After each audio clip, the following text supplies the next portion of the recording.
야복강의 씨름 사건, 아마 오늘로 이렇게 야곱의 이야기는 좀 정리가 될 것 같습니다. 그리고 이제 다음 주서부터 이 창세기의 마지막 족장, 네 족장이죠. 아브라함, 이삭, 야곱, 요셉. 아마 다음 주서부터 요셉의 이야기가 시작이 될 텐데, 요셉 이야기하면 제가 늘 이렇게 예전 같으면 거품 물고 말한다고 그러죠. 이렇게 약간 흥분해서 말하는 거. 요셉에 대해서 또 우리가 오해하고 있는 부분이 많이 있어서 제가 이제 요셉 이야기하면 또 그 부분에 대해서 좀 말씀을 드릴 거고, 오늘 사실 우리가 그 천사와 씨름하는 이 야곱의 이야기가 너무 많은 오해가 있기 때문에 오늘 전체적인 내용을 보면서 이 사건을 좀 중심으로 오늘 좀 살펴보려고 합니다. 우리 지난 시간에 여러분들 잘 기억을 해보시면 라반이 야밤도주한 그 야곱을 쫓아서 3일 길을 거의 일주일 동안 가서 만납니다. 만나가지고 네가 어찌하여 이렇게 하느냐, 네가 어찌하여 나한테 말도 안 하고 이 다 데리고 이렇게 도망가느냐. 그랬더니 삼촌이 내가 그냥 간다고 했으면 순순히 가게 했겠습니까? 10번이나 나의 이 임금을 바꾸고 끊임없이 나를 속이는 삼촌을 제가 믿지 못했기 때문에 이렇게 말도 안 하고 떠나올 수밖에 없었습니다. 그런데 라반이 그러죠. 다 좋은데 너 왜 내 드라빔을 훔쳐갔어? 그런 거예요. 무슨 말씀하십니까? 내 드라빔을 훔쳐갔잖아. 여기에 이제 문제가 생기죠. 사실 그 드라빔을 훔친 사람은 자기가 가장 사랑하는 라헬이었는데 야곱은 그걸 모르니까 다 뒤지십시오. 누구에게든지 삼촌의 물건이 나오면 그 사람은 정령 죽을 것입니다 라고 얘기하는데, 사실은 그 당시에 라헬이 경수 핑계를 대고 아버지를 속이는 바람에 드라빔을 못 찾고 가죠. 근데 이제 라반의 입장에서는 이 드라빔이 너무 중요한 거예요. 자신은 잊어버렸거든요. 분명히 누군가 가져갔을 텐데 찾지를 못하는 거예요. 그러니까 불안하죠. 그래서 거기서 라반이 자기가 드라빔을 찾지는 못했지만 그래, 그러면 나와 언약을 하자 그래요. 창세기 31장 44절 같이 읽겠습니다. 시작. 이제 오라, 나와 내가 언약을 맺고 그곳으로 너와 나 사이의 증거를 삼을 것이니라. 지금 라반이 야곱하고 이 증거를 삼겠다고 하는 건 뭐냐면, 여차해서 너와 나 사이에 경계선을 그어서 내 쪽으로 오지 못하도록 라반이 사실은 사전에 조치를 취하는 거죠. 그래서 라반하고 야곱이 돌 무더기를 쌓아가지고 이제 언약하는 그 기준점을 잡죠. 그래서 이 성경에 보면 이 라반은 여갈 사하두다 뭐 이렇게 여기 그 돌무덤을 얘기하고, 야곱은 갈렛이라고 이것을 지칭을 하는데, 결국은 이것은 드라빔으로 인해서 나중에 야곱이 시간이 흘렀을 때 드라빔을 들고 와서 당신의 이 모든 재산의 상속권은 내게 있어. 예를 들어서 라반이 죽은 다음에 야곱이 그렇게 들고 오면 꼼짝없이 당하는 것을 사실은 라반이 미리 막기 위한 조치였어요. 그래서 그 다음 이 돌무더기를 쌓고 서로 이 언약을 맺는 내용을 보시면 31장 51절 52절 제가 읽겠습니다. 라반이 또 야곱에게 이르되 내가 나와 너 사이에 둔 이 무더기를 보라. 또 이 기둥을 보라. 이 무더기가 증거가 되고 이 기둥이 증거가 되나니 내가 이 무더기를 넘어 내게로 가서 해하지 않을 것이요, 내가 이 무더기 이 기둥을 넘어서 내게로 와서 해하지 아니할 것이라. 이것을 완전히 맹세를 하는 거죠. 라반이 무슨 조치를 하는지 여러분들 아시겠죠? 이렇게 끝났으면 됐는데 라반은 여기서 또 불안해. 마음에 이게 뭔가 성에 안 차요. 그러니까 여호와의 이름으로 이 언약에 대해서 내가 맹세까지 해라라고 야곱에게 요구를 합니다. 그래서 창세기 31장 53절 보면 요 같이 읽겠습니다. 시작. 아브라함의 하나님, 나홀의 하나님, 그들의 조상의 하나님은 우리 사이에 판단하옵소서 하매 야곱이 그의 아버지 이삭이 경외하는 이를 가리켜 맹세하고, 아버지 이삭이 경외하는 이가 누구예요? 하나님이죠. 하나님의 이름을 가리켜서 제가 넘어가지 않겠습니다 하고 맹세까지 하고, 이 일이 끝나니까 비로소 라반이 잠을 자고 그 다음날 아침 이른 새벽에 자기 손주들에게 다 입맞춤하고 자기 딸들하고 인사하고 자기 그 본래 고향으로 돌아가게 됩니다. 사실 이렇게 해서 20년간의 야곱과 이 삼촌 라반과의 사이에 있었던 모든 갈등의 문제가 끝이 나는 거죠. 그래서 비로소 이제 야곱은 그 20년의 삶을 정리하고 그동안 얻은 모든 재산들을 가지고 모든 갈등 문제를 해결하고 이제 고향으로 가면 되는 거예요. 그런데 사실은 야곱은 이 라반과의 문제보다 사실 더 큰 문제가 야곱 앞에 기다리고 있어요. 그게 바로 뭐냐면 에서의 산이 기다리고 있는 거예요. 그 산을 넘어야 되는 거예요. 20년 전에 그 형 에서의 그 장자의 축복권을 훔친 그 사건 때문에 이 죄의 문제가 사실은 기다리고 있는 거예요. 여러분, 죄의 대가는요 언젠가 반드시 치르게 되어 있습니다. 그리고 이 문제에 대해서 야곱은 너무나 두려움을 가지고 있었어요. 왜냐하면 형이 너무 무서웠거든요. 너무나 힘을 쓰는 사람이었기 때문에 무서웠어요. 그래서 사실은 그 형 에서를 피해서 저 삼촌네 밧담 아람으로까지 도망간 거 아니에요. 근데 어쩔 수 없이 다시 돌아오는 와중에 또다시 그 문제가 기다리고 있는 거죠. 여러분들, 예전에 집사님들이 집안에 많은 문제가 있으면 뭐 요즘은 안 그러는데 예전엔 곰국을 끓여요. 곰국을 끓여놓고 기도원에 올라가 버려요. 요즘은 그것도 안 끓이고 그냥 요즘 기도원에 안 가는 거예요. 예전엔 하여튼 뭔 일만 생기면 기도원에 올라가던 시절이 있었는데 곰국을 끓여놓고 알아서들 먹어. 그리고 그냥 일주일 동안 기도원에 올라가는 경우가 많이 있었습니다. 기도원에 올라가서 열심히 기도하고 내려오면 그 문제가 해결이 돼 있을까요? 자신을 기도원에 올라가게 했던 그 문제를 사실은 일주일 후에 내려와 봐야 똑같이 있다는 거죠. 그래서 우리가 어떤 문제를 제가 한번 말씀드렸는데 문제의 해결을 위해서 산기도 올라가고 삼각선 올라가고 소나무 뿌리 하나 뽑으러 간다고 올라가지만 아무리 소나무 몇 개 뽑을지언정 자기 삶에 들어오면 그 문제가 고스란히 그대로 있는 거죠. 여러분, 하나님의 응답은 그 문제를 없애는 데 있지 않다는 거예요. 우리는 그 문제를 없이 하기만을 바라요. 근데 하나님은 그 문제를 통해서 우리가 성숙하길 바라는 거예요. 그래서 사실은 기도원 갔다 와도 그 문제는 그대로 있습니다. 하나님의 응답은 그 문제를 바라보는 우리의 시각을 바꾸시는 거지 그 문제를 없애주시는 게 아니에요. 여러분, 우리 집안에 각자 다 문제들이 있습니다. 집안에 가면 뭔가 해결되지 않을 것 같은 문제들이 항상 있어요. 그리고 내 주위에 전혀 해결될 것 같지 않은 그런 문제들이 있어요. 그 문제들을 여러분들이 바라보는 시각이 바뀌게 되길 바랍니다. 하나님이 왜 내게 이 문제를 허락하셨을까? 네, 그것을 잘 고민하셔야 됩니다. 야곱은 그 20년간의 삶을 마무리하고 다시 고향으로 가는 길이지만 20년 전에 자기가 지었던 이 문제가 그대로 자기를 기다리고 있었어요.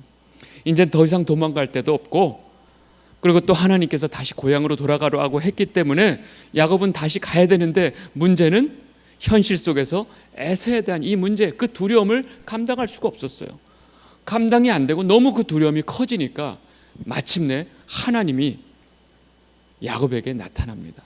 그게 31장 처음에 야곱에게 나타난 하나님의 사자예요. 우리 한번 같이 읽겠습니다. 32장 1절 2절입니다. 시작. 야곱이 길을 가는데 하나님의 사자들이 그를 만난지라. 야곱이 그들을 볼 때에 이르기를 이는 하나님의 군대라 하고 그 땅 이름을 마하나임이라 하였더라.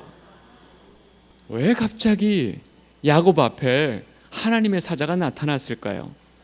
여러분, 야곱이 처음 이 에서를 피해서 엄마가 빨리 너 안 그러면 죽어 도망가 해서 느닷없이 자기가 도망가다가 첫날 밤을 잘 데가 없어서 길가에서 돌을 베고 잤던 그 자리에서 하나님께서 하늘문을 여시고 거기에 천사들이 오르락내리락 하는 모습을 보여주고 여호와 하나님께서 직접 말씀해 주셨죠. 내가 너를 지키고 보호할 것이야. 그 약속을 주셨어요. 그리고 20년 동안의 그 모든 험난한 삶 속에서 역시나 하나님께서 야곱을 지켜주셨어요. 그리고 또 라반이 내 이놈 가만 안 둬 하고 야곱을 잡으러 오는데 하나님께서 너 야곱과 선악간에 아무 말도 하지 마. 그래서 사실은 하나님이 이 라반의 손으로부터 야곱을 또 지켜주셨어요. 이 모든 일을 야곱이 알고 있지만 지금 너무 두려움에 떨고 있으니까 하나님이 다시 말씀하시는 거예요. 너 내가 이제까지 지켜주고 보호한 거를 기억 못하느냐? 네가 고향으로 가는 길에 어떤 일도 없을 테니까 내가 너를 지켜 보호해 줄 테니까 염려하지 마, 두려워하지 마라고 여호와의 사자를, 하나님의 사자를 보내주신 거예요. 문제는 자기 자신이 하나님의 군대라 말을 해놓고 하나님의 사자를 만난 이후에 이 두려움을 없애지를 못하는 거예요. 여러분, 교회에서 기도 열심히 하고 갑자기 저 교회 문을 나서는 순간 우리가 바로 원위치 되죠. 바로 원래 상태로 돌아가죠. 네. 여러분, 그렇게 하나님이 우리에게 은혜를 주고 확신을 주셔도 현장으로 가는 순간 나의 그 심리 상태가 똑같다는 걸 우리는 늘 확인합니다. 야곱이 이렇게 여호와의 사자를 봤음에도 불구하고 그 두려움을 감당하지 못한 거예요. 그래서 야곱은 이 상황 속에서 본능적으로 꾀를 쓰면서, 머리를 쓰면서 자기 살 궁리를 찾게 됩니다. 그래서 이제 이 에서의 산을 넘기 위해서 야곱은 온통 머리를 굴리기 시작해요. 그래서 이 에서를 맞을 준비를 시작하면서 먼저 자기 하인들을 먼저 에서 쪽으로 보냅니다. 보내서 너희는 가서 내주 에서를 맞으러 지금 야곱이 온다고 전하고 분위기를 좀 보고 와라 해서 하인들을 먼저 보냈어요. 근데 하인들이 에서에게 가서 갔다 오자마자 뭐라고 말을 하느냐? 창세기 32장 6절입니다. 같이 읽겠습니다. 시작. 사자들이 야곱에게 돌아와 이르되 우리가 주인의 형 에서에게 이른즉 그가 400명을 거느리고 주인을 만나려고 오더이다. 에서는 400명의 군사를 이끌고, 이게 무슨 전쟁터도 아니고 이 전쟁의 준비를 하고 야곱에게로 오는 거예요. 안 그래도 지금 형이 두려워 죽겠는데 이 상황을 들으니까 이거는 야곱이 생각하는 예상을 훨씬 더 뛰어넘고 있는 거예요. 여러분, 에서는 어려서부터 칼과 화살을 잘 다루던 아주 노련한 사냥꾼이에요. 그러니까 역시나 아주 강력한 군사력을 갖춘 이 부족의 족장으로 완전히 성장을 한 거예요. 그리고 이 400명의 군사를 거느리고 야곱을 향해서 오고 있는데 그동안 내 이놈 오기만 해봐라 하고 있던 마음들 가지고 400명을 거느리고 야곱에게로 온다고 하니까 이 소식을 들은 야곱의 마음이 어떻겠어요? 완전히 패닉이죠. 패닉. 그냥 다리부터 떨리기 시작하는 거예요. 달달달달달달. 그 두려움을 감당할 수가 없는 거예요. 그러니까 본능적으로 어찌할까 해놓고선 자기가 오고 있는 그 모든 무리를 사람하고 짐승을 반으로 나눕니다. 반으로 나눠서 앞쪽에 먼저 가게 하고 나머지 뒤는 자기와 자기 가족들은 뒤쪽으로 가서 행여나 저 앞쪽을 치면 여기서는 도망갈 준비를 하는 거죠. 너무 두려우니까. 창세기 32장 7절 8절 제가 읽겠습니다. 야곱이 심히 두렵고 답답하여 자기와 함께한 동행자와 양과 소와 낙타를 두 떼로 나누고 이르되 에서가 와서 한 떼를 치면 남은 한 떼는 피하리라. 지금 이제 어떻게 공격해 올지 모르니까 만반의 준비를 하는데 이렇게 두 떼로 나눠 놓고 이 문제가 해결이 되냐고요? 절대로 해결이 안 되죠. 그래서 너무나 두렵고 떨리고 하니까 밤에 그냥 정신없이 자기의 무리를 두 떼로 나눠 놓고 나서 마침내 야곱은 하나님 앞에 기도를 합니다. 하나님 앞에 기도하는 모습을 보겠습니다. 창세기 32장 9절 같이 읽겠습니다. 시작. 야곱이 또 이르되 내 조부 아브라함의 하나님, 내 아버지 이삭의 하나님 여호와여, 주께서 전에 내게 명하시기를 내 고향 내 족속에게로 돌아가라, 내가 내게 은혜를 베풀리라 하셨나이다. 여러분 지금 우리 전에 야곱이 처음에 베델, 즉 처음에 그 돌베개 베고잠 거기서 하나님 앞에 기도하는 모습 기억나세요? 여호와께서 내게 이렇게 해주시면 내가 하나님의 집을 내가 다시 세울 것입니다. 아주 조건까지 내걸면서 당당하게 기도하던 그 야곱의 모습이 기억나세요? 지금 그런 모습은 지금 온데간데 없고 지금 제정신이 아니에요. 그러면서 나한테 은혜를 베푼다고 하셨던 그 말씀 기억하시죠? 그러면서 지금 그걸 붙들고 하나님 앞에 한마디로 뭐예요? 나 살려주세요. 나 살려주세요 하는 게 요건이죠. 창세기 32장 11절 12절 같이 한번 천천히 읽겠습니다. 시작. 내가 주께 간구하오니 내 형의 손에서 에서의 손에서 나를 건져내시옵소서. 내가 그를 두려워함은 그가 와서 나와 내 처자들을 칠까 겁이 나기 때문이다.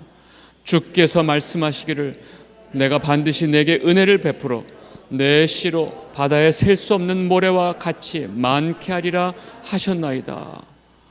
놀랍게도 야곱은 지금 하나님이 아브라함에게 했던 또 이삭에게 했던 그 언약을 붙들면서 하나님 앞에 기도를 하고 있는데 가만 내용을 보니까 하나님이 조상 아브라함 이삭에게 한 그 언약을 붙들면서 그 언약에 대한 믿음을 가지고 기도하는 게 아니고 지금 그 언약을 빌미로 나 살려주세요. 그렇게 말씀하셨잖아요. 그러니까 나 살려주세요. 이거죠. 네. 이렇게 지금 야곱의 마음이 지금 뭐 어찌할 줄 모르게 두려워하고 있는 거예요.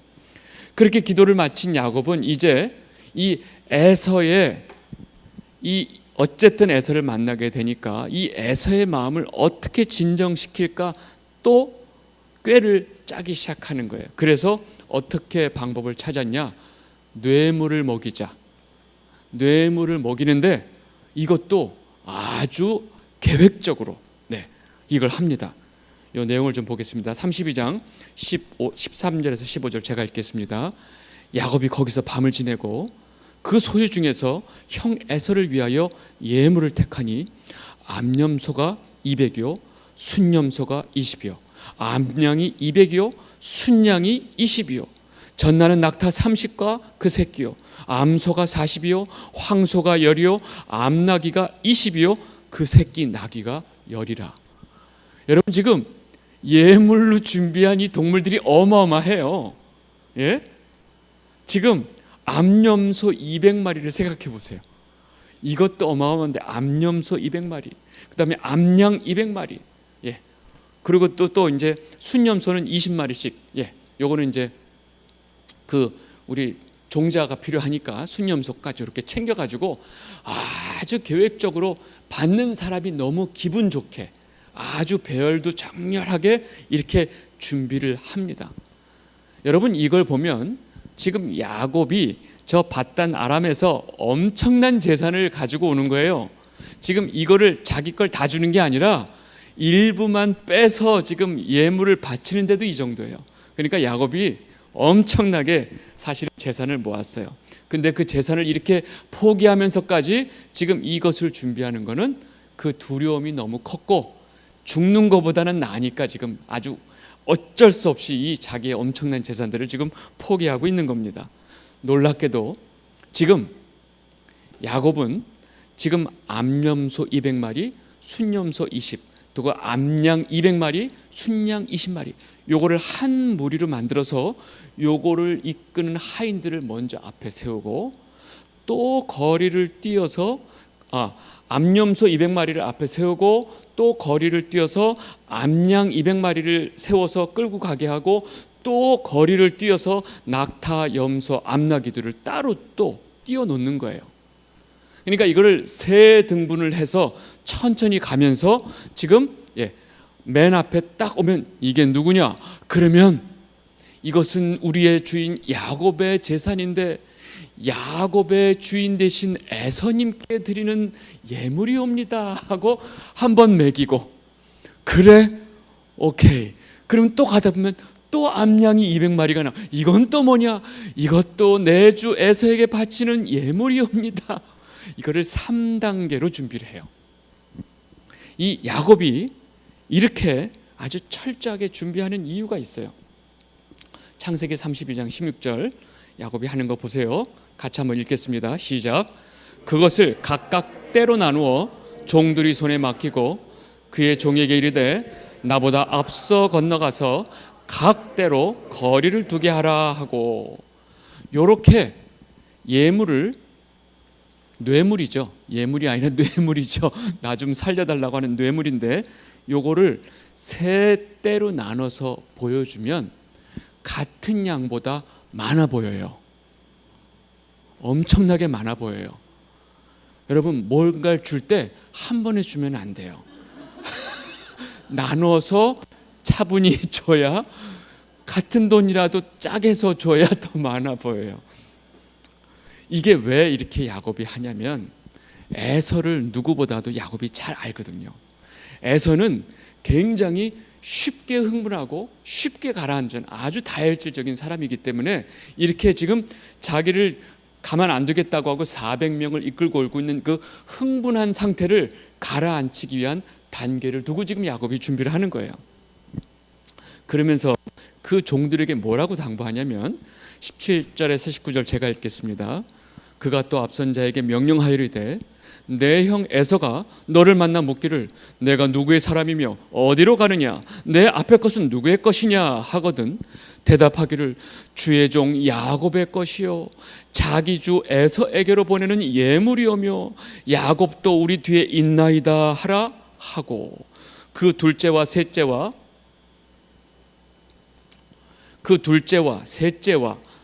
각 때를 따라가는 자에게 명령하이르되 너희도 에서를 만나거든 곧 이같이 그에게 말하고.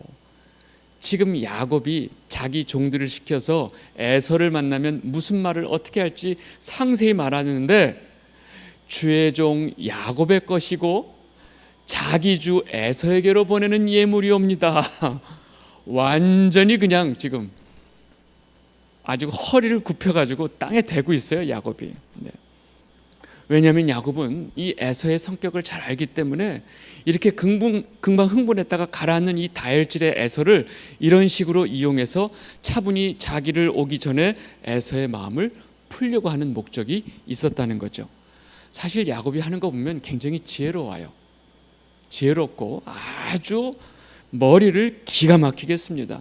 요거를 제가 그렇게 추측하는 게 아니라 본인이 그렇게 얘기를 했어요. 32장 17절 19절 그 다음에 20절 32장 20절 같이 읽겠습니다. 시작. 또 너희를 말하기를 주의 종 야곱이 우리 뒤에 있다 하라 하니 이는 야곱이 말하기를 내가 내 앞에 있는 예물로 형의 감정을 푼 후에 대면하면 형이 혹시 나를 받아주리라 함이었더라. 이게 지금 야곱의 전략이었어요. 단계별로 형의 마음을 풀고 나를 만날 때는 풀린 마음으로 만나서 내가 화를 당하지 않도록. 네. 이렇게 철저하게 예서를 만나는 준비를 하고 있는 이 야곱의 모습이 너무 처절하기까지 합니다. 불쌍하기까지 해요. 그런데 야곱이 이렇게 다 준비를 하고 앞서서 다 종들을 이 예물을 다 뇌물을 다 보내고 나서 그 다음에 잠이 안 와서 자기 가족들을 야복강으로 또 다 건너게 해요. 자기 그 여종의 자식들 또 레아의 자식들 라헬의 자식들 다 순서대로 야복강이 그 강 요단강 지류기 때문에 발로 건널 수 있는 데인데 거기를 건너게 한 다음에 자기 혼자 강 안 건너고 혼자 있습니다. 왜요? 혹시 무슨 일이 있을지 모르니까 예. 끝까지 자기는 뒤에 있는 거죠. 그리고 혼자 야복강 넘어가기 전에 혼자 남아 있는데 그때 우리가 잘 아는 그 씨름 사건이 발생이 됩니다. 여러분 이 그 야곱이 하는 씨름을 한번 보고 상황을 일단은 이제 성경이 설명하고 있는 이 야곱의 씨름 사건을 한번 좀 보고 한번 좀 이야기를 좀 하겠습니다. 창세기 32장 24절에서 25절입니다. 같이 읽겠습니다. 시작. 야곱이 홀로 남았더니 어떤 사람이 날이 새도록 야곱과 씨름하다가 자기가 야곱을 이기지 못함을 보고 그가 야곱의 허벅지 관절을 치매 야곱의 허벅지 관절이 그 사람과 씨름할 때에 어긋났더라. 여기까지 보겠습니다. 여러분, 갑자기 앞뒤 맥락 없이 갑자기 혼자 있는 야곱이 어떤 사람과 씨름했다고 성경이 지금 기록을 하고 있죠. 그리고 보니까 자기가 야곱을 이기지 못함을 보고 야곱의 환도뼈, 그러죠? 허벅지 관절을 치매 야곱이 이 순간에 허벅지 환도뼈가 맞으면서 그 다음서부터 절거든요. 그 다음서부터 제대로 못 걸어요. 절말이 돼. 여기가 나가가지고. 여러분 잘 보세요. 야곱을 이기지 못해서 허벅지 관절을 쳤어요. 그래서 야곱이 그 다음서부터 허벅지 관절을 못하는 거죠. 근데 누가 이긴 거예요? 아니, 이게 야곱이 이긴 거 맞아요? 성경은 자기가 야곱을 이기지 못해서 환도표를 쳤어요. 상식적으로 생각해도 누가 이긴 거예요? 친 사람이 이긴 거죠. 저 내용을 가만히 보면 왜 성경이 이기지 못함이라는 표현을 자꾸 쓸까 잘 생각해 보셔야 돼요. 사실은 야곱이 이긴 게 아니에요. 근데 성경은 자꾸 야곱이 이겼다고 그래요. 본인도 이겼다고 또 자꾸 얘기를 하고 있고, 그리고 날이 새고 있을 때 이 사람이 사실 이제 하나님의 사자니까 날이 새려고 할 때 가려고 해요. 근데 야곱이 안 놔줘요. 붙들어요. 야, 나 지금 새벽에 조회 가야 돼. 안 돼요. 축복 안 주시면 제가 안 놔줄 거예요 하고 야곱이 끝까지 붙들어요. 그게 뭐냐면 32장 26절 같이 읽겠습니다. 시작. 그가 이르되 날이 새려하니 나로 가게 하라. 야곱이 이르되 당신이 내게 축복하지 아니하면 가게 하지 아니하겠나이다. 야곱이 못 가게 해요. 다리를 하나 붙잡고 못 가게 하는지 어떻게 못 가게 하는지 하여튼 못 가게 하고 나로 가게 하라 하는데 야곱이 축복하지 아니하면 가게 하지 아니하겠나이다 하고 이제 고집을 부리고 있는 거죠. 그러니까 이 사람이 야곱에게 내 이름이 무엇이냐 하고 이름을 물어보는데 32장 27절 28절 같이 읽겠습니다. 시작. 그 사람이 그에게 이르되 내 이름이 무엇이냐? 그가 이르되 야곱이니이다. 그가 이르되 내 이름을 다시는 야곱이라 부를 것이 아니요 이스라엘이라 부를 것이니 이는 내가 하나님과 및 사람들과 겨루어 이겼음이니라. 여기서 또 하나님과 사람들과 겨루어 이겼다는 표현을 쓰고 있죠. 그리고 이 사람이 야곱에게 내 이름이 무엇이냐 이렇게 해요. 몰라서 물어봤을까요? 이 하나님의 사자가 야곱의 이름을 몰라서 물어봤을까요? 그건 아니죠. 그 이름을 통해서 다시 이스라엘이라는 이름을 주기 위해서 물어본 상황입니다. 그리고 이겼다는 의미, 하나님과 겨루어서 이겼다라는 의미를 가지고 이스라엘이라는 이름을 주게 되는 거죠. 그래서 그 다음 내용이 이제 마무리를 합니다. 32장 29절에서 30절 같이 천천히 읽겠습니다. 시작. 야곱이 청하여 이르되 당신의 이름을 알려주소서. 그 사람이 이르되 어찌하여 내 이름을 묻느냐 하고 거기서 야곱을 축복한지라. 그러므로 야곱이 그곳 이름을 브니엘이라 하였으니 그가 이르기를 내가 하나님과 대면하여 보았으나 내 생명이 보존되었다 함이더라. 지금 갑자기 또 야곱이 하나님을 만났대요. 그죠? 그래서 이 내용을 가만히 보고 있으면 사실은 잘 이해가 안 되는 부분이 많이 있어요. 도대체 야곱이 만난 그 사람은 누구일까?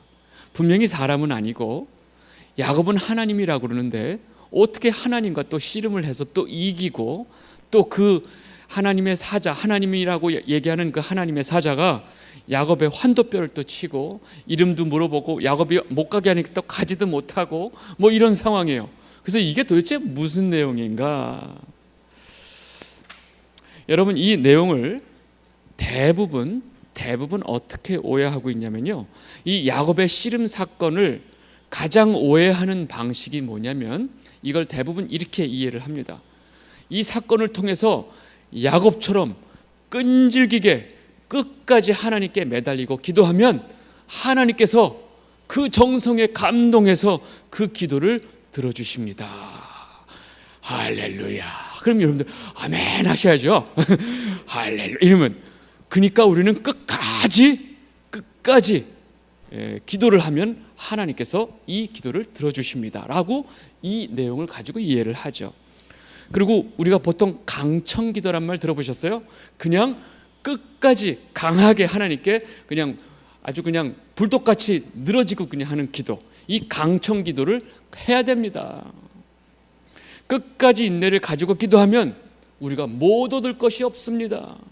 심지어 우리가 기도로 하나님도 이길 수 있습니다. 와, 그러니까 우리 보통 기도할 때 하나님의 보좌를 흔드는 기도 뭐 이런 말 하죠. 큰일 나요 여러분들. 그런 말 하시면 하나님의 보좌를 흔들어서 하나님의 뜻도 돌이켜가지고 내가 원하는 것을 얻어내겠다는 거. 여러분 이 사건이 지금 그 얘기하고 있는 것 같아요? 아닌 건 알겠죠? 아닌 건 아시겠죠? 여러분 기도가 내가 그냥 끝까지 기도해서 내가 원하는 거 받아내는 게 그게 기도예요? 여러분 대부분 이렇게 목사님들이 이야기를 하시고 우리가 그래서 기도할 때 끝까지 인내를 가지고 받아낼 때까지 주여 주여 3창 4창 5창 해가면서 끝까지 받아냅시다. 여러분 이 내용이 우리가 이 야곱의 씨름의 사건을 통해서 그냥 이거로 다 알고 있어요. 저도 그렇게 배웠고, 근데 그건 아닌 것 같아. 여러분 이 사건에 대해서 호세아가 정확하게 설명을 하는 장면이 나옵니다. 정확하게 말하면 호세아가 이 사건을 인용해서 자기의 메시지를 전하는 장면이 나와요. 우리 호세아 좀 한번 보겠습니다.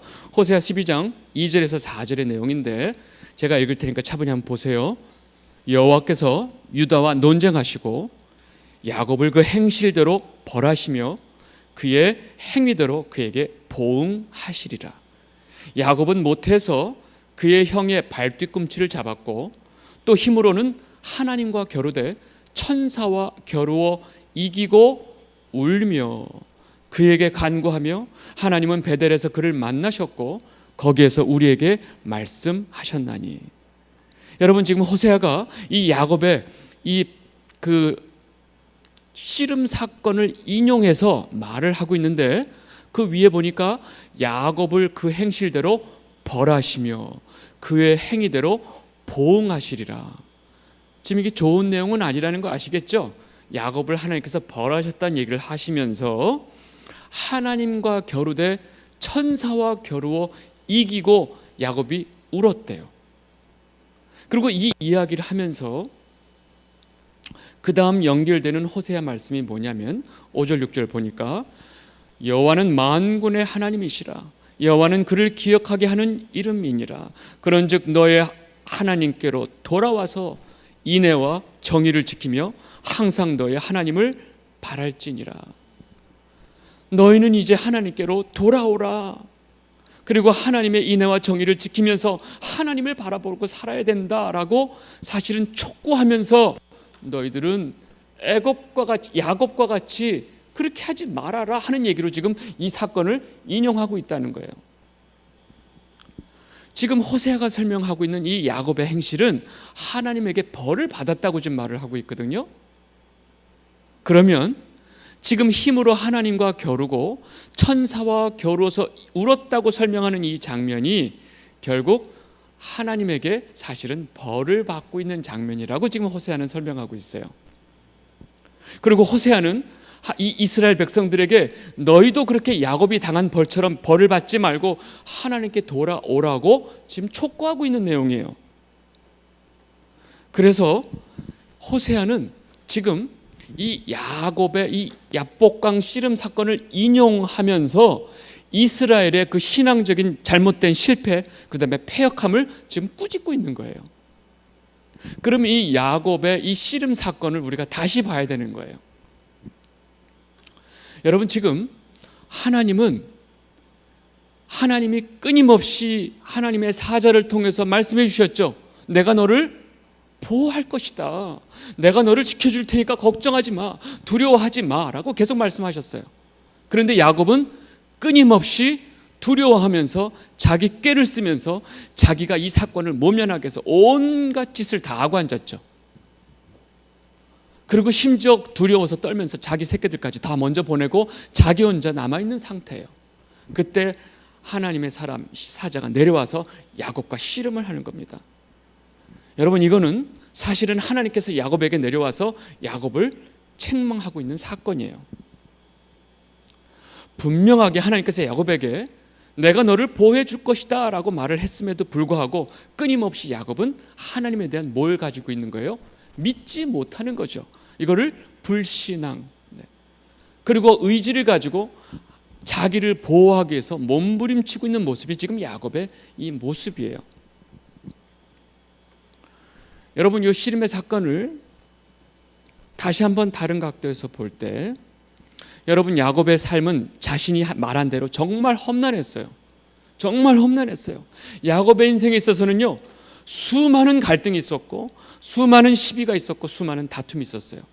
한마디로 그 인생의 갈등, 시비, 다툼이 멈추질 않았어요. 그런데 실상 그 야곱의 싸움, 인생에 있었던 그 많은 싸움들을 보니까 형 에서와의 싸움도 아니고 라반과의 싸움도 아니었다는 거죠. 그러면 그 싸움은 뭐냐? 바로 야곱이 끊임없이 누가 싸웠냐? 하나님과 싸우고 있었던 거예요. 내가 너를 지켜줄 테니까 나를 믿고 나를 따라라, 내 말을 들으라 하는 하나님과 못 믿겠어요, 나는 내 뜻대로 하겠습니다라는 이 야곱과의 싸움이었다는 겁니다. 이해되세요? 사실은 이 축복받은 이 씨름 사건 이후에 야곱은 원래대로 하자면, 하나님과의 약속대로 하자면 바로 베델로 가야 돼요. 근데 또 베델로 안 가요. 안 가고 자기 딸 디나가 그 세겜에서 또 욕을 당하는 그 사건을 겪게 됩니다. 그 처절한 그 피비린내 나는 사건을 겪은 후에야 비로소 깨닫고 베델로 올라가는 거예요.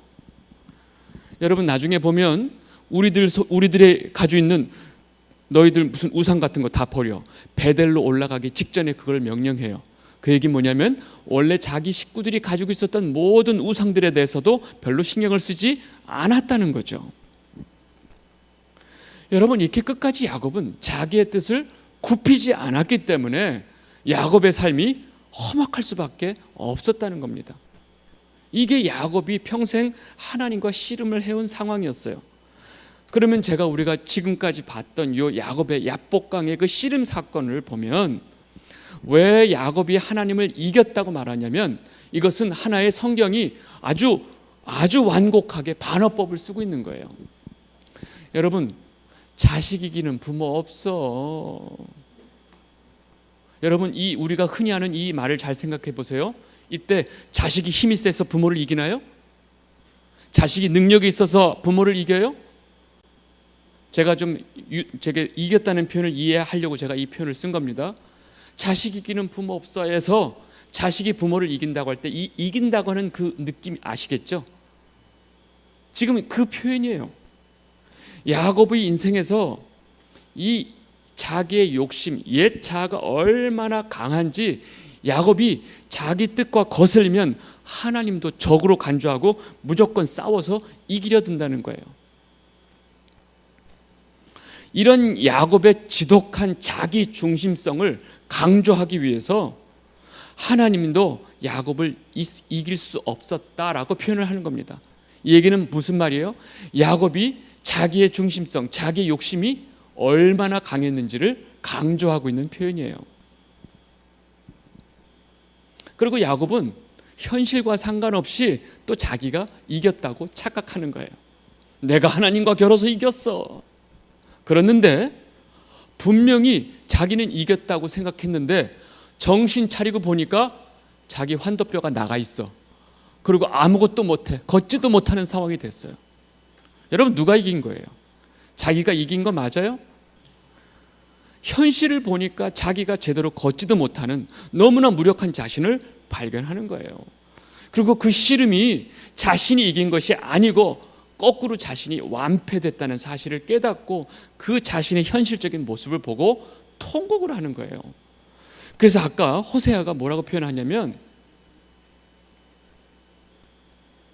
뒤로 가야 돼요. 호세아가 하나님과 겨루되 천사와 겨루어 이기고 울며라는 표현이 나오죠. 결국 자기가 이겼다고 생각했는데 그 싸움이 이긴 싸움이 아니었어요. 여러분, 이 야곱의 이런 자기 중심성과 끊임없이 자기 안에서 하나님과 싸우는 이 사건을 이 야복강 씨름이 그대로 이 사건이 이 이야기를 해주고 있는 겁니다. 제가 왜 이 사건을 이렇게 설명을 하고 있냐면, 야곱의 이 씨름 사건은 지금 현재도 일어나고 있어요. 누구와 누구 사이에서? 여러분과 하나님 사이에서. 여러분 어떠세요? 여러분 아직도 혹시 하나님하고 씨름하고 있지 않으세요? 우리의 삶도 끊임없이 하나님과 씨름하면서 사는 인생이 돼버렸어요. 성도들의 대부분의 삶이 끊임없이 하나님과 씨름하는 인생이라고요. 우리의 삶이 왜 이렇게 힘든 줄 아세요? 끊임없이 하나님과 씨름을 멈추지 않기 때문에. 하나님과 씨름을 멈추지 않겠다는 얘기는 뭐예요? 끊임없이 하나님께서 내게 말씀하시고 내게 언약을 보여주시고 하나님이 내게 원하는 것을 말씀해 주셔도 우리는 끝까지 내가 원하는 내 뜻대로 살겠다고 고집부리면서 날마다 하나님 이겨먹겠다고 씨름하고 있는 거예요. 그리고 또 당장 뭔가 눈앞에 보이면 자신이 이겼다고 착각해요. 그렇지, 내가 그렇게 기도했는데 역시 하나님이 응답을 주셨지, 할렐루야, 이러면서 마치 세상을 얻은 것처럼 이겼다고 착각하죠. 그런데 나중에 깨닫고 보면 결코 내가 이긴 게 아니죠. 내 뜻대로 살면서 내가 이겼다고 착각하고 몸부림치면서 살다가 보면 어느 날 깨달아요. 실상은 내가 아무것도 할 수 없었고 실상 내가 패배한 인생이라는 것을 깨닫는 거죠.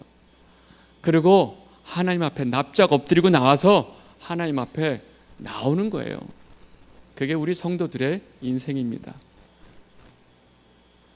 여러분, 여기서 축복을 받았다고 그랬죠? 아까 그 장면에서 그 천사가 축복하니라. 여러분, 그 축복이 무슨 축복이에요?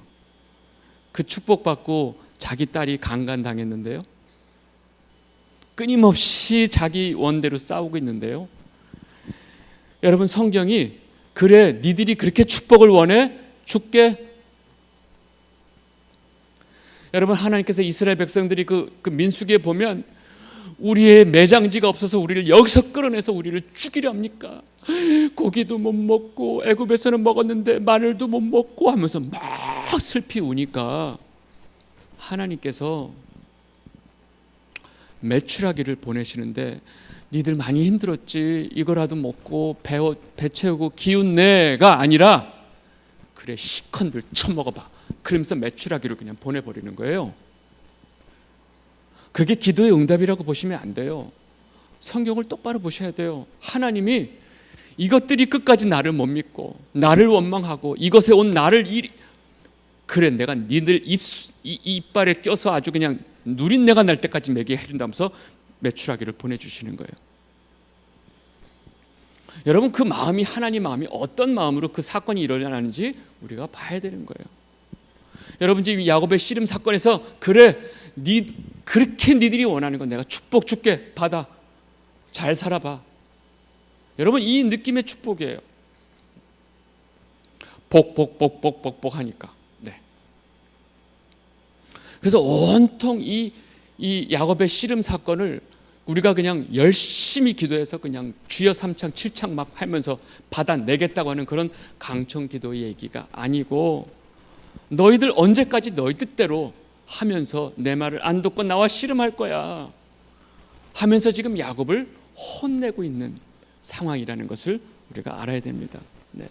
여러분, 이것이 바로 야복강의 씨름 사건이 말하고 있는 거예요. 결국 그 씨름 사건 이후에 야곱은 지팡이 없으면 걷지 못하는 이 다리를 하나 절고 걷는 상황이 되는 거죠. 그러고 나서 이제 눈이 떠서 이제 날이 밝았어요.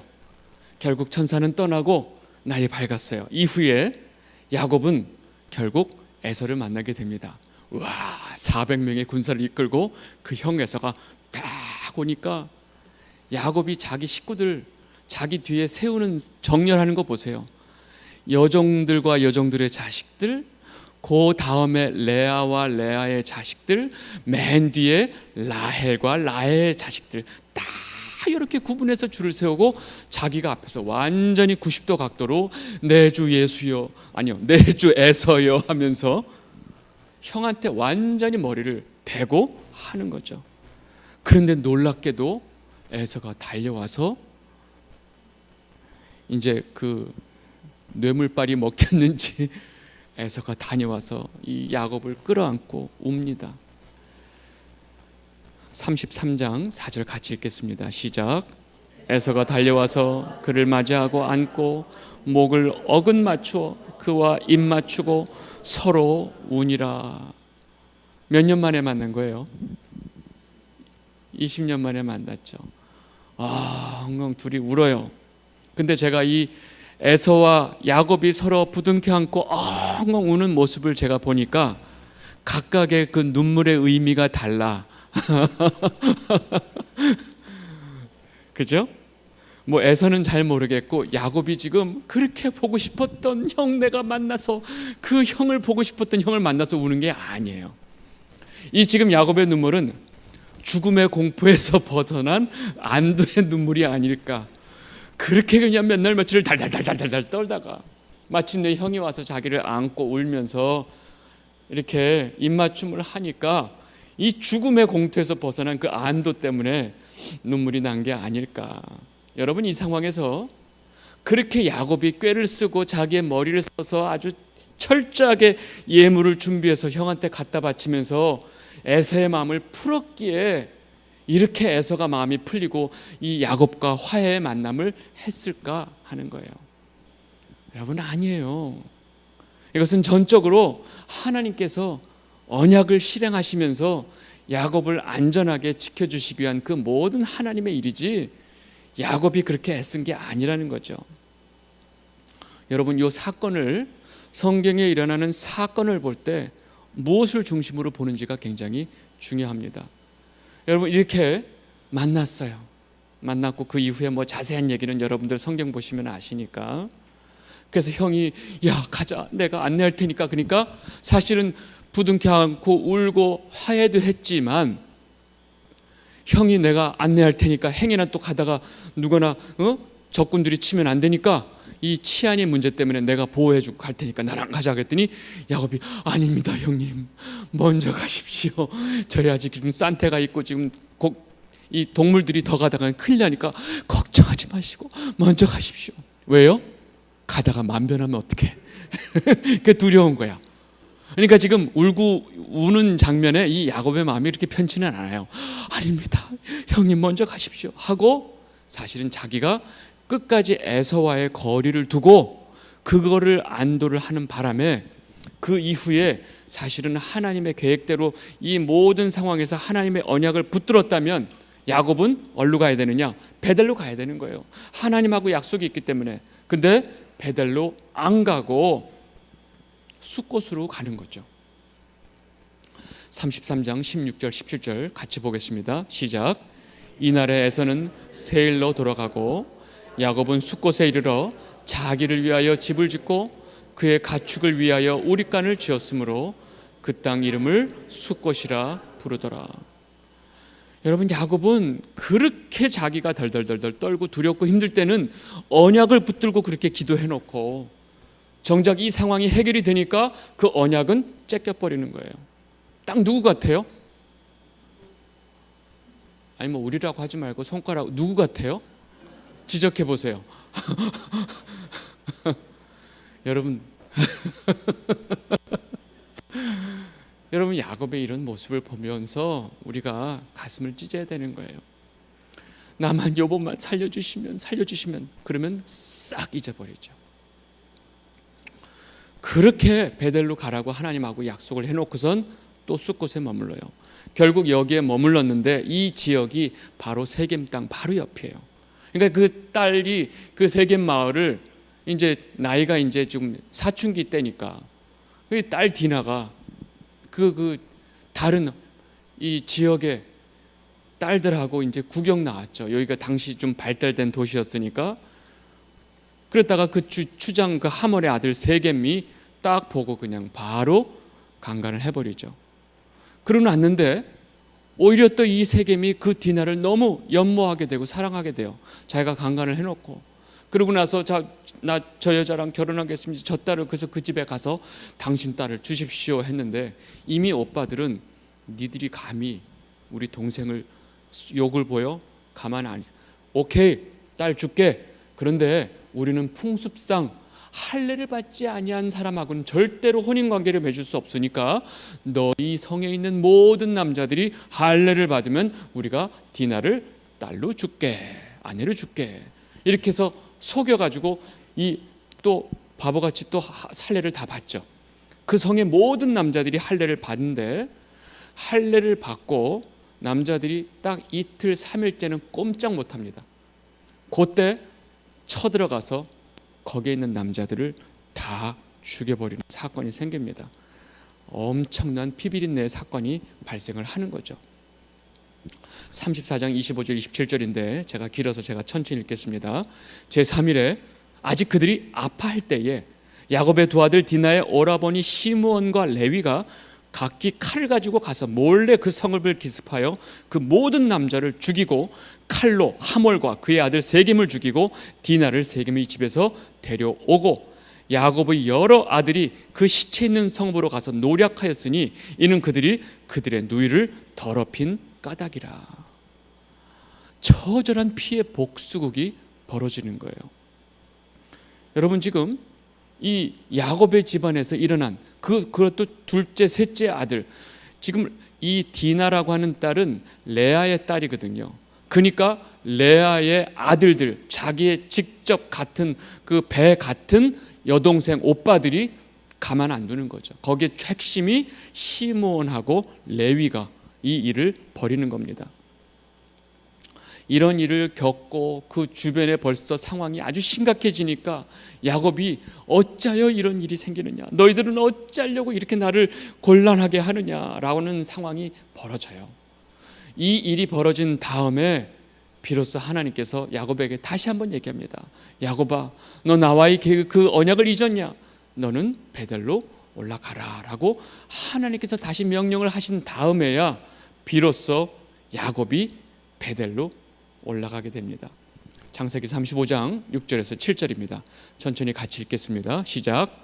야곱과 그와 함께한 모든 사람이 가나안 땅 루스 곧 베델에 이르고 그가 거기서 제단을 쌓고 그곳을 엘 베델이라 불렀으니 이는 그의 형의 낯을 피할 때에 하나님이 거기서 그에게 나타나셨음이더라.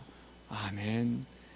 이렇게 비로소 야곱이 마침내 하나님과 한 약속을 지키는 거예요. 여러분, 지금 야곱의 이야기를 제가 잠깐, 우리가 그 라반과 헤어진 이후에 지금 이야기를 잠깐 봤는데, 야곱은 끝까지 자기 고집대로 고집을 피우면서 하나님과 계속 씨름을 하고 있었다는 것입니다. 그렇게 무섭고 두려워서 아쉬울 때는 하나님께서 주신 언약을 붙들고 살려달라고 해놓고 그 후에는 그 언약을 째껴버리는 거예요. 무시하는 거예요. 놀랍게도 이렇게 야비하고 지렁이 같은 이 야곱을 하나님께서 끊임없이 끌고 가세요. 하나님의 인내와 사랑을 가지고 끝까지 이 야곱을 언약의 백성으로, 믿음의 조상으로 끌고 가시는 겁니다. 여러분, 이 모든 스토리 속에서 야곱이 뭔가를 막 주도적으로 해서 되는 게 뭐가 있어요? 결국 하나님의 인내와 사랑으로 인해서 이 야곱이란 아주 자기밖에 모르는 인물을 하나님의 백성으로 끌고 가시는 사건이란 얘기죠. 네. 그래서 이 야곱의 씨름 사건을 어떻게 보냐에 따라서 이 이야기가 완전히 달라져 버린다는 얘기죠. 이 자리에 있는 세 사람 성도 여러분, 그리고 또 영상을 통해서 또 이 말씀을 듣고 계신 많은 성도 여러분, 분명히 우리는 알아야 돼요. 지금 이 순간도 혹시 여러분 아직도 하나님하고 씨름하고 있지 않나? 아직도 내 뜻을 굽히지 않고 끝까지 하나님을 이겨보겠다고 고집부리고 있는 건 아닌가. 네. 여러분, 하나님 이길 수 있다고 착각하지 마세요. 야곱도 이겼는데 뭐. 아니에요. 제가 이겼다고 하는 표현을 제가 잘 설명을 해드렸죠. 우리는 절대로 하나님을 이길 수가 없습니다. 그리고 아직 환도뼈 맞지 않았으면 맞기 전에 빨리 하나님과의 씨름을 멈추고 하나님 말씀 앞에, 하나님의 그 언약 앞에 납작 엎드리게 되시기를 바랍니다. 맞으면 아프거든요. 네. 기도하겠습니다. 네.